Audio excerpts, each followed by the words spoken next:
അഞ്ചാമത്തെ ചോദ്യം 2024 നടന്ന ബ്രിക്സ് ഉച്ചകോടിയുമായി ബന്ധപ്പെട്ട താഴെ കൊടുക്കുന്ന പ്രസ്താവനകളിൽ ശരിയേത്?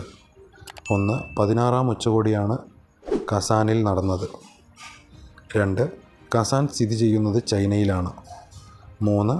ബ്രിക്സിൻ്റെ ആസ്ഥാനം ന്യൂഡൽഹിയാണ്. 4. 2009 ബ്രിക്സ് രൂപം കൊണ്ടത്. ഉത്തരം ഓപ്ഷൻ ഡി 1ഉം 4ഉം മാത്രം. ആറാമത്തെ ചോദ്യം താഴെ കൊടുത്തിരിക്കുന്നവയിൽ നിന്നും ISROയുമായി ബന്ധമുള്ള ശരിയായ പ്രസ്താവന കണ്ടെത്തുക. 1. ISRO സ്ഥാപിച്ചത് 1998 2. ഇതിൻ്റെ ആസ്ഥാനം കൽക്കത്തയിലെ അന്തരീക്ഷ ഭവനാണ്. 3.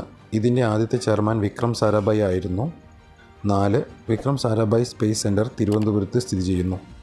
ഉത്തരം ഓപ്ഷൻ ബി 3ഉം 4ഉം മാത്രം. ഏഴാമത്തെ ചോദ്യം സ്വതന്ത്ര സമരകാലത്ത് മലബാറിൽ പ്രസിദ്ധീകരിച്ച അൽ-അമീൻ പത്രവുമായി ബന്ധപ്പെട്ട താഴെ കൊടുത്തിരിക്കുന്ന പ്രസ്താവനകളിൽ ശരിയേത്? 1. മുഹമ്മദ് അബ്ദുൾ റഹ്മാൻ സാഹിബിൻ്റെ നേതൃത്വത്തിലാണ് ആരംഭിച്ചത്. 2. 1924 ഒക്ടോബർ 12 ആരംഭിച്ചത്. 3. 1939 ബ്രിട്ടീഷ് സർക്കാർ പത്രം നിരോധിച്ചു. 4. പത്രത്തിൻ്റെ ഓഫീസ് സ്ഥിതി ചെയ്തിരുന്നത് താനൂരിലായിരുന്നു. ഉത്തരം ഓപ്ഷൻ എ 1ഉം 2ഉം 3ഉം മാത്രം. എട്ടാമത്തെ ചോദ്യം താഴെ കൊടുത്തിരിക്കുന്നവയിൽ തെറ്റായ ജോഡി കണ്ടെത്തുക. 1. എഴുത്തച്ഛൻ പുരസ്കാരം NS മാധവൻ. 2. വയലാർ അവാർഡ് അശോകൻ ചെരുവിൽ. 3. കേരളജ്യോതി പുരസ്കാരം MK സാനു. 4.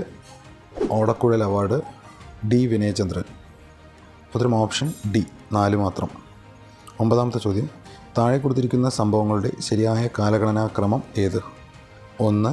അതിർത്തി ഗാന്ധിയുടെ മരണം. 2. മലബാർ കലാപം. 3. ക്ഷേത്രപ്രവേശന വിളംബരം. 4. ജവഹർലാൽ നെഹ്റുവിൻ്റെ മരണം. ഉത്തരം ഓപ്ഷൻ എ 2, 3, 4, 1.